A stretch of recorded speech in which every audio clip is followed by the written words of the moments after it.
Let's do a quick video of a new insert I put together. Like all of them, you can stand the box on its edge. The parts will stay in place. I'm not a fan of it with this box. One, because it doesn't have any horizontal lettering at that point. And two, just the box, the way it works, you can kind of see the play with the lid. The short lid, while it's a really beautiful box, the short lid is not really conducive to standing it on its edge. So I store it like this, and I've got a top-down view because I kind of want you to see how it's all put together. So I kept the original. I went ahead and just labeled all the dudes. I just kept the original mini tray, but this is the only mini tray I kept. It sets on top, nice and easy. We've got our instructions, this, bunch of player aids. There's plenty of room under the mini tray to stack up stuff. This also has the instructions for all the expansions in it. I consolidated all of the expansions, Katie's Diary, Lost Pages, and Forbidden Chapter, into this box. You can see here how everything's set up. So the first thing I've got is I've got the body boards just sitting on top here. And now this is where it's important to see the layout. There are gaps of space here, here, and here where I didn't put any trays in there. There's plenty of room, and it's kind of hard to see from there, so I'll tip it up.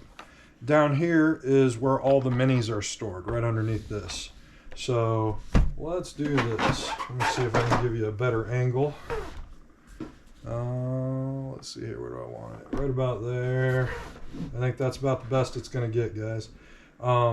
So this container here is pretty large, it's pretty light. This is where I keep all the bags. In addition to the bags, I keep the upside down. I keep the quest tracker, and then boss cards as well as scenario sheets.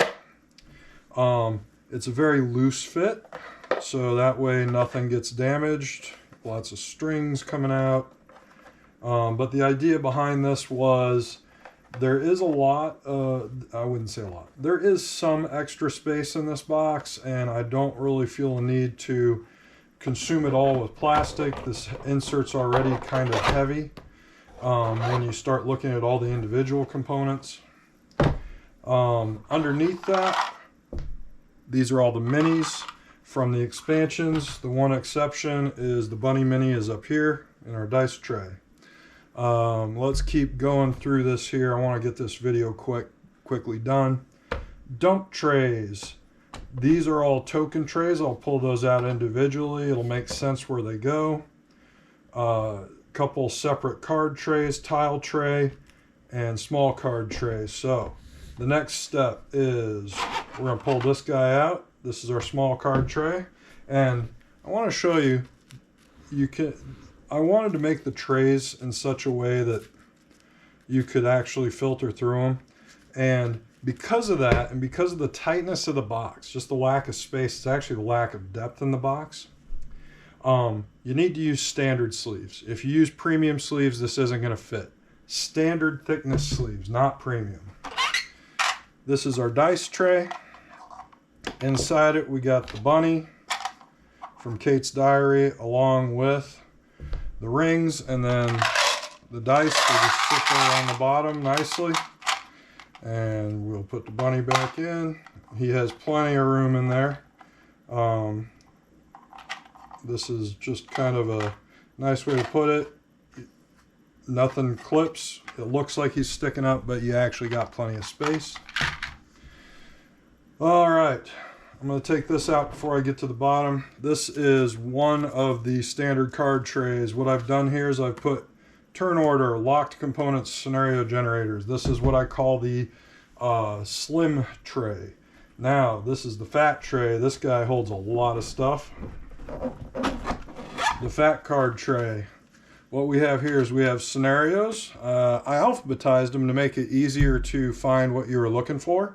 So scenarios, bodies, Cybercat and Living City setup, Also, Cyber Dog will go there eventually. Enemy cards, learning protocols at the back. Finally, on the bottom, don't really need to take too much of these out. We got tile trays. I'm just going to leave that in there. I did design the tile tray because the tray out of the box doesn't work to work with the actual Locks Districts tab. Then we have right here is our first token tray. We've got disruption tokens, I believe it is. Exploration tokens, your core data tiles, your first player token, and your Owlmans are down there on the bottom. This is what I call the play tray. This actually has sloped sides, so you can pull the tiles out up against the edge. We got experience, we've got 5 damage, 1 damage, your cubes with your ITG limiters, your ascend tokens, and then all the square tokens are in here. These are lock tokens, success tokens, living city tokens, and then living city, dice, lock, and success. This tray is the tightest of the trays when it comes down to it. Those ascend tokens sometimes don't like to sit right, and you just got to kind of massage them in there. There's plenty of room. They just stack up. Data token tray, very easy to organize. Wild, corrupt, kitty, experience, colors. And then the final tray is really just a silly little tray to put your dump tiles in. But anyhow, I love this game. I want to say that this is probably in like my top 5 games to play. Just everything about it feels good. I love the programming aspect of it. This game rewards you. The more you put in, the more it puts out. So a wonderful game. Read your scenarios carefully because there's a lot of very specific language on them. We played a scenario the other night, didn't read it carefully, finished it, and realized that we had cheated the entire time. But anyhow, have fun with the game. This insert puts all of the expansions and everything into one box and really cleans up your shelves.